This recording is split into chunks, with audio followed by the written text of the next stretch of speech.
Мойчев на къде така го примат во Америка, тек мене, што не знаеки, Под прашањето е од оние декласифицирани документи имаме тоа дека Кисинџер вели дека е во национален интерес на Соединените американски држави, независна и целокупна Југославија. Да. Тоа не се случи. Ви имавте средби со него после нашето осамостојување. Кои се неговите совети за патот на Македонија? Не е И а второто прашање е, тој не го најде телефонскиот број на Европа, вие го најдовте дека сте председател? За односите на Тито и Кисинџер, исто тука има конференција. Тој на почеток не бега многу да почитува поради движењето на неврзаните и на Тито и тогаш сета војна помош на Америка кон Југославија ќе биде прекината знае. Но ретко кој знае дека кога се доделува Нобеловата награда на Кисинџер и кој ќе одбие, нема да ја приме. Против кандидат на Кисинџер за Нобелова награда за мир е Тито. Јосиф Брос Тито е против кандидата. И на гласањето ќе добие 4-3. За Тито нема да гласат норвешките левичари и комунисти, иако Тито као нивен природа сметал на нив. Гледате историјата како ги сближува, но тој подоцна ќе го почитува Тито, ќе има неколку средби, ќе поддржува Југославија и на погребот кога ќе даде изјава и да не беше политичар и државник, тој ќе беше голем човек. Модерно признание на Тито, затоа што средбите што ги има со него му биле и од големо значење, но и разузнавачките информации сигурно тука му користеле, затоа што Тито имал информации за се што се случува во светот на неврзаните и знаете, Тито ќе биде многу луд на сада, па нема да му каже за интервенцијата през Израел. И тука ќе ги завлада доносите.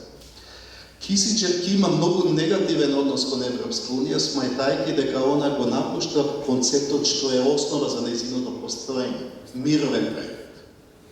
Значи, тој е обседнат со мирот. Тој светот по Наполеон, неговата докторска дисертација, и значењето на Метернich, австријскиот принц, кој ги собира големите сили и кој мир ќе трае до Првата светска војна. И тој Европа ја гледа како во стилот на Кант, дека ќе дојде моментот на 100.000 годишниот мир и Кант му е инспирација да Европа биде мировен проект, пред се да овозможи мир на континентот, за да може било што друго да преземе. Но со јакнење на суверенизмот, како што е вели, со јакнење на суверените држави и слабењето на влијанието на Брисел на меѓународните настани, тој веќе со подценување кажува и за дипломатите од Европа. Тој вели, кој ќе во Кина ќе пушти црвено светло на семафор за Могерини? Кој е Могерини? Сакајќи да каже дека Европа и нејзината администрација од Брисел го губи значењето во геополитичките и геостратешките нови прегрупирања. И затоа е неговата шала, неговата, нели, на кого да се јавам? Кој е позивниот број на Европа, ако сакам некому да соопштам? Ако ќе се поведе, нели, председател на Европскиот совет, ќе му кажат, сега имате број на кого може да се јавите, а Кисинџер кажа, да, јас се јавив, а се јави секретарка, сакате да го добиете председател на Европскиот совет, стиснате единица. Ако не ве одговори, притиснете за Европскиот председател на Европската комисија број 2. Ако не ви се јави, јавете се број 3 на Германија. И така дека нема време за губење. И Обама нели требаше на средбата со европско-американските, нели? И тој ги подценуваше, не сакаше да се сретне со европските, да ги кажеме. Така што, ако сакаме да го знаеме односот, јас се сретнав два пати со него на вечерата на Михенската конференција, кога му беше даден орден и признание, од тога разговараме и во Њујорк, кога за време на Генералното собрание се одржуваат многу настани, тогаш еврејското влање му даде посетна награда на индијскиот премиер, а подоцна свативме дека после това следеше посета на Обама на Индија. Тогаш има можност да разговарам со него. Разговор со Кисинџер е како бесплатно школување. Секој е збор Алтан, што се вели. И тој, кога прашав за да ни помогне за... Да, кој совет би ги дал за однос со Грција, Тој ми кажа нешто, ама ја го проверив, не излезе точно, пак ме излезе. Вика, не можам да ви бидам од помош, жена ми има крчкопотегло. Меѓутоа Ненси, која запознал во фондацијата Рокфелер и која ќе стане втора сопруга, повисока од него, нели? И прекрасна и убава. Инаку го бил власт дека е шармер и заводник и тој ќе биде разведен, нели 64, ќе биде разведен од првата сопруга и кога е во Белата куќа ќе го квалификуваат како заводникот од западното крило на Белата куќа. И сакал, и тоа Фергусон го пише во биографијата, секој пат сакал да излегува со старлети, но убави жени да се во негова притвршба. Па имал многу мизерен стан. Една од неговите старлети каже, тој е повеќе платонист, ве убедува за љубов, а не ве убедува сега да му закревет. И тој уживал да вози Мерцедес, неговиот познат, нели, крем Мерцедес, уживал во и бил хедонист на некој начин и не знам зашто ми кажа жена има крчкопотегло, од тоа што може да истражувам, Ненси, меѓутоа ме сакал да каже дека нема влијание, а и подоцна тоа што го кажа не е многу за јавност, бидејќи е многу негативно кон Европска унија, да не ме обвина дека сум евроскептичен. Сега не би го кажал, може во некој мемуари ќе биде целосен тој разговор. Меѓутоа, суштината е дека имаше симпатии кон Македонија. Многу податоци знаеш за Македонија, веројатно поради Лоренц Николовер, кој му е најблизок соработник во неговата консултантска фирма, но и пријателството со Џон Маккейн. Маккейн, конгресменот, знаете, тој е од Аризона. Аризона е спратимена, нели Темпи од Аризона е спратимен со Скопје и често пати знаеше да каже Маккейн, јас сум представник и на скопјаните.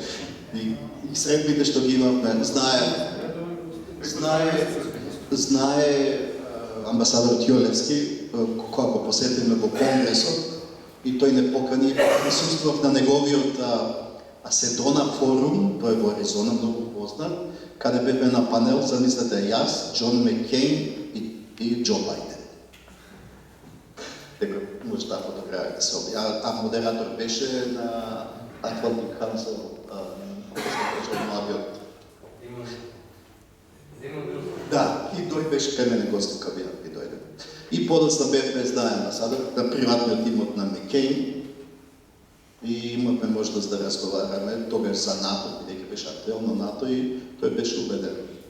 Вие ќе бидете кога тогаш во НАТО, затоа што ве проверихме и во Ирак, и во Афганистан, и Македонија е лојален сојузник, и меѓутоа за Европската унија тоа е друга прекрасна. Така што секој што имал контакт со Кисинџер знае дека тоа е бесплатно школување. Би го кажете. Курс по дипломатија за неколку минути. Тој во книгата негова Дали на Америка е потребна меѓународна политика, дури има толка и познавање што најавува дека во Македонија ќе се случи војна. Замислете. Кажува ќе има герилска војна во Македонија. Тие информации веројатно му се разузнавајшки карактер. Сега се вратиме повторно. Кои се последните негови книги? Тој издаде студијата 22, 6, лидерство, 6 портрети или 6 студии. И тој ја кажува неговата препорака и неговиот став, дека во моментот Западот нема лидери. Колку да тоа звучи сурово. И тој, како него, ќе ги подели лидерите, Дегол како државник и моделот на Дегол, се што направил за Франција, како модел за секој што сака да ги штити националните интереси. И премиерот на Сингапур, Ли. За Ли ќе има пофални зборови, ќе каже од ништо, од една провинција ќе создаде држава која има највисок GDP, светски, глобален, финансиски, економски центар и дека тоа се должи пред се на премиерот Ли, кој применувал конфуцијански методи. Тоа неговиот биограф, советник и влијателен исток дипломат Кишорен Милибан, Махрибан, кажа, различно се чита, нели Махрибан. тој ќе каже дека моќта и успехот на Ли се должи на три основи: меритократија, прагматизам и честност. И дека Ли е единствен кој во исто време можел да разговара и со кинескиот председател, и со западните лидери, и да споделува искуства на Западот со Кина и искуствата на Кина и мудроста на Кина, како може да помогне на Запад. Пораката е дека тој е од категоријата визионари и пророци ги третира. Другите му се Никсон, тој вели од сите председатели Никсон се издвојува поради храброст. И затоа често може да се слушне во Кина дека на Америка сега и фали мудроста на Кисинџер и храброста на Никсон. Порака пратена што треба во односите со Кина. Тука е Тачер, тука е Садат, тука е... Но тој, негов модел на лидер, државник е Дегол, лидер, визионер Ли. Втората книга за изненадување на сите е 99-та, тој ја пишува, бидејќи за Кисинџер има многу контраверзи, затоа што тој членува во многу меѓународни институции кои се поврзани со конспирации. Тој е главен во Билдерберг групата, на Давос еден дури има мислење дека Шваб кога е на семинарот во Харвард и кога Кисинџер планира да создаде економски тим, бидејќи економијата не била баш секогаш добра страна.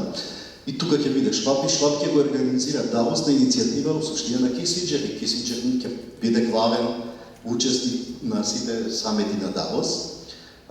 Тој ќе биде Foreign Affairs член ќе биде член на многу такви наддржавни институции, што ќе го инспирира тој да каже дека меѓународниот поредок треба да биде заменет со светски поредок. Затоа што меѓународниот поредок создаден од победниците на Втора светска војна, кои се представени во Советот на безбедност, толку можеш. Светот станал многу покомплексен и кој бара светски, не меѓународни, значи институции каде се членки државите, туку светски институции кои ќе бидат наддржавни институции, затоа што толку се намножени сите предизвици, проблеми, конфликти и недоразбирања, што мора да постои друг начин и пристап. И тој ќе го најде тој пристап случајно кога на Давос бившиот извршен директор на Google ќе го отвлече на една дебата каде се збори за вештачка интелигенција. Тој импресиониран ќе создаде тим и секој ден ќе учат по 3 сати за вештачката интелигенција за нас. Приватни часови ќе барат на 98 години. И така, како резултат на тоа е книгата Добата на вештачката интелигенција и иднината на човечот. Така мислам дека. Книгата му е за таков ум импресивна, затоа што тој вели Западот влијаеше поради просветителството, која исклучи религијата и го поведе човековиот ум како највисока вредност и дека човековиот ум преку просветителството овозможи Западот да доминира со целиот свет.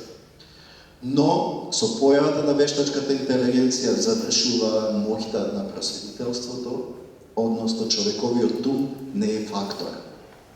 Фактор станува вештачката интелигенција. И тој импресиониран кога ќе види дека шампионот на играта Go, знаете имаме ние шах во Европа, кој е некој 5 на 6 полиња и тука компјутерите, суперкомпјутерите работеа и создава да компјутерот го победи човек. Кога сме кај шахот, да кажеме, кога е мечот Фишер-Спаски, Кисинџер лично се јавува на Фишер, мора да победиш. Оти Советите доминираат преку шахот и кажувајќи дека геополитиката се учи од игра, од шах.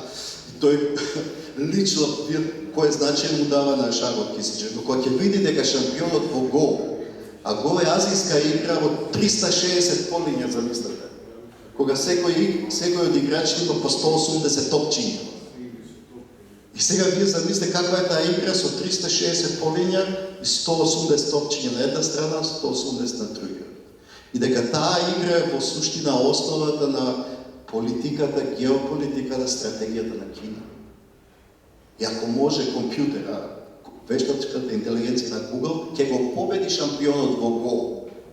И Кисинџер ќе каже, па што ако утре нерешливите дипломатски спорови ги решава вештачка интелигенција?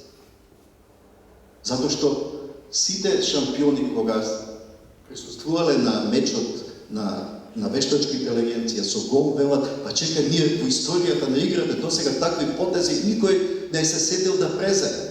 Па значи што ако во иднина вештачката интелигенција преземе потези и решенија што досега човековиот ум не ги можел да ги замисли, а камоли да ги оствари. И тој вели како што беше опасноста од нуклеарната енергија, сега доаѓа опасноста од вештачката интелигенција, бидејќи алгоритмите ќе управуваат со оружјата.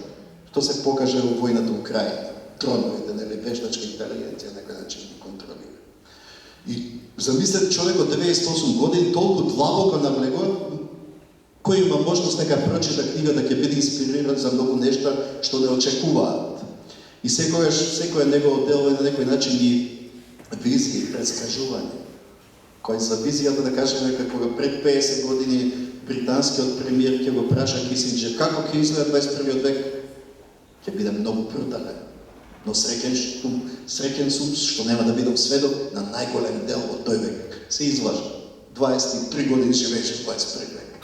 И беше сведок на тоа што тој го кажа, затоа што 21 век навистина почна со голема бруталност, почнувајќи од 2001, 11 септември. И тука тој пример ќе окористи Кисинџер кога ќе каже дека мора да постои диалог со Русија. Русија тогаш ви укажа на Америка се што ви треба помош, ви стоиме на располагање, нели, за што беше нападот на 11 септември. И на таа теза тој до крај ќе обстои дека без диалог, без комуникација со Русија, вие не знаете што сака Русија.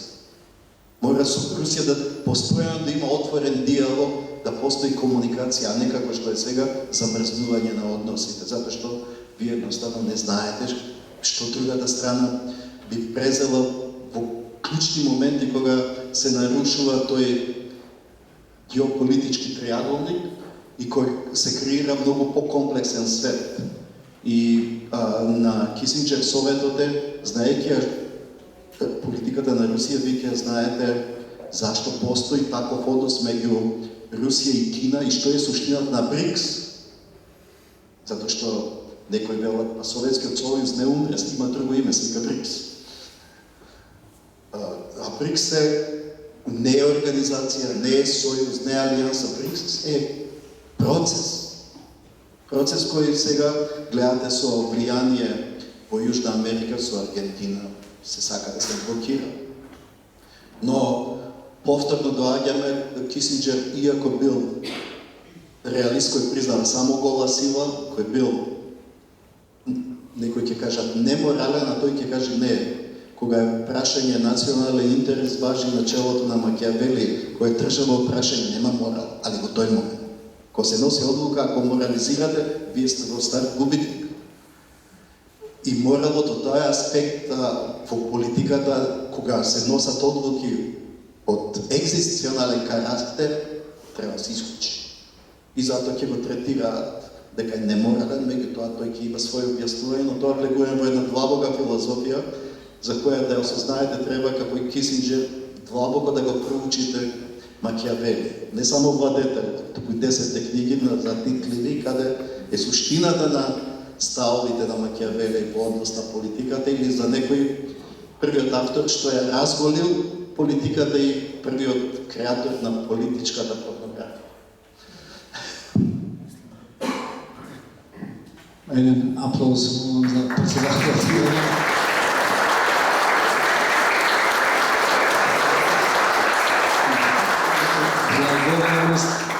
Не спасивте од читање многу книги, врдење интернет. Значи, ако ве слуша човек, вас нема потреба да отвара ни интернет, ни Википедија. Не суштината треба да почне од... Значи, последната книга негова, дипломскиот труд, кој е посветен на Шпенглер, тој би Кан, е основа да осознаете зашто тоа он го правил целиот свој животен. А подоцна се враќате на 6 портрети, да знаете кој е неговиот модел на лидер, зашто тој го потржува Никсон, а се откажува нели од Џонсон. И подоцна неговата преокупација со иднината и визиите, да сватите зашто тоа што била нуклеарно оружје во 20 век сега е вештачката интелигенција. Да е суперкомпјутер, квантните компјутери. Па, познавам некои луѓе од таа област. Јас сум и професор на финки, нешто и разбирам од таа тема, ама вие објаснихте од поинаков агол, како што ми им кажуваме на студентите. Јас прв ќе си земам за право да додадам нешто да коментирам и да го прашам председателот. После секој од вас кој што има нешто, не мора секој, че имаме барем за 5-6 души време да каже или да поставам после прашање на председателот. Онова нетрпеливост помеѓу Кисинџер и Европска унија, јас се забележав за време на сите Мюнхенски конференции. Тој беше секогаш викан, беше присутен на конференциите, меѓутоа никогаш не му дадува специјално осврт, специјален говор да одржи он пред сите председатели, премиери, таму што беа гости и канцелари, да го слушаат него. Секогаш беше во некоја просторија посебно, дури имаше време да се седне со него човек и да си поразговара за најобични работи. Европјаните како да го избегнува него, од ова што го кажа председателот, јасно ви е зошто. Јас не се слагам до крај со неговото мислење за Европа. Јас сепак мислам дека Европа е најуспешниот проект на човештвото во последниве, може би 70-80 години, и дека ни нашето место е таму, без разлика. А зошто се случи тоа, истото го прашав околу Македонија, точно е дека се залагало, дека треба да постоиме, дека сме некаков баланс во самата Јужна Европа и дека постоењето на Македонија е всушност некаква гаранција за, еве јас ќе да му отворам, да кажам што тој го кажа. Меѓутоа му реков, околу вашава книга Дипломатија, вчера на студентите на Меѓународен Балкански универзитет им кажав таа анекдота. Викам, почнам да ја читам вашата дебела книга, ова Дипломатија, а путите сајт. Или на германски зборував, ме кажа, вика, ставете ја на страна. Не треба да ја читате. Зашто да не ја читаме? Јас викам, таа се дипломат. Вика, тоа е дипломатија, меѓутоа, од позиција на United States of America, на голема сила. Вие сте Македонија, вие сте многу мала земја, може би јас ќе погрешам нешто во советите што го дам, а што вие треба да имате изграден поинаков пристап кон дипломатијата. Значи, дипломатијата треба да знаете на што сте, она познатото германско што е ситуацијата, па после да водите голема дипломатија. За вас нема место таму, меѓутоа има место во светот. Значи, ние можеме да живееме, ако знаеме да одбереме правилна дипломатија. Со она што до сега го постигнавме, мислам дека не одбравме баш вистински пристап, ама белки ќе не биде, зашто почнуваме да учиме веројатно и сами од себе. Јас би го прашал председател, дали вие тоа го забележавте, еве кога му ја даваа наградата, без јас од другата страна. Тој отиде на бина, немаше таков аплауз, немаше некој такво награден, сето беше особено со Лана и другите, не сакали да разговараат со него. А не знам, може би имало некоја приватна нетрпеливост меѓу нив и Ишингер беше на некој начин пријател. И тој ради да му чест да му направи на организаторот на Виенска конференција, на Мюнхенската, на Ишингер, доаѓаше во Мюнхен и ако кажате не му даваа значење. Но која спомнав да книгата Дипломатија, таму е неговата порака до сите идни дипломати. Последната реченица што вели во книгата? Патишта не постојат, се создаваат со одење. Така што веројатно не сме оделе ние многу и не сме создале наши патишта. Одиме по туги патишта. Дипломати слушај. Верно не се создаваме наши патишта. Или секоја нова власт нов пат. Меѓутоа, вреди да се чита. Ама но кој ќе ја разбере? Затоа што има длабока филозофска позадина има историја, како никој дипломат не бил преокупиран толку со историја како Кисинџер. Ја познал европската историја. Но и ја живеел, ја доживеел и осеќал кон неа гнасење, би кажале, затоа што кога ќе се врати како војник во Европа, ќе види што се случува со Европа кога некој луд човек ќе дое на власт. И тоа Шпенглер ќе има средба со Хитлер. Шпенглер ќе биде најчитан автор меѓу двете светски војни, бидејќи ја предскажува во неговата книга Првата светска војна. И Хитлер ќе инсистира да се види со Шпенглер и на излегување тој ќе дофрли на секретар што троше време со ваков лудак. И ќе падне во немило Шпенглер. Меѓутоа бил храбар и кај Кисинџер се чувствува неговата храброст, која е одлика. Дури кој ќе го смени мислењето. Тој често го менувал мислењето и секој пат имал варијанта Б. И варијанта Б кажувал, а тоа го направи за да ова го постигна, не тоа што беше почетно. Така што тој веројатно е инспириран и од класиката. Тој не можела да не го знае Аристотеловиот концепт на мир и војна. Аристотел вели, и за да почне војна, и да почне мир, 4 човечки доблести се неопходни. Храброст, умереност, праведност и разумност. Но сите човекови вредности не ви значат ништо ако немате храброст. Така што сите потези, сите одвои, менување на ставови, интервенции, се и знак на храброст. И тој кажува дека Никсон ја имал таа храброст. За разлика од другите председатели кој многу и не ги почитувал. Замислете, тој за да го постигне тоа што е во Виетнам, и преговорите во Пари, знаете, почнуваат, се прекинуваат, па не. И тој ќе преземе посебна, за денес несватлива операција, наречена операција Мени, да се бомбардира Камбоџа. 101 луѓе ќе изгинат. И кога тој ќе отрекува дека нема да учества, меѓутоа тој го прави планот на Менито стои операција доручек, ручек, вечера, ужина.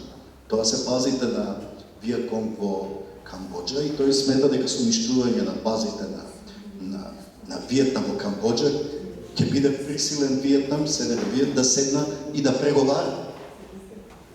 Но 100.000 жртви, тој каже, тоа е неминовно, секоја одлука има и жртви. Колатерала ќе се обидат. Но кога ќе се случи дебаклот во Сайгон, тој ќе сака да ја врати Нобеловата награда. Не знам дали тоа го знае. 75-та. Ќе се обида, ама тоа ќе менуваше историја. Али има некој нешто?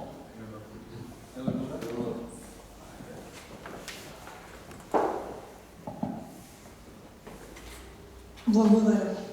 Председателот Иванов многу кажуваше за книгите и јас би сакала да кажам неколку збора за една од првите книги кои што ги напиша Дипломаси, која што е навистина голема, преку 900 страни, не ме држате за збор, 912 или 918 страници има книгата и јас ја добив пред некои 20 на години и како археолог, професор, влезам во дипломатија, многу ми значеше како да научам брз курс по дипломатија. Од почнувањето од 17 век, преку Втората светска војна, преку студената војна, преку крајот на студената војна, преку Шачов дипломатијата, преку новиот светски поредок, се може да се научи од неговата книга. Како што велат критичарите кои што многу добро ја анализирале дипломатијата, која што навистина е едно преобемно дело, велат дека дискурсите на Макијавели и дипломатијата на Кисинџер ве учат на мудрост. Ако сакате да научите мудрост, прочитајте ги овие книги. Имате нешто да додадете во оваа насока? Това е дефиницијата за лична дипломатија. Имам уште едно.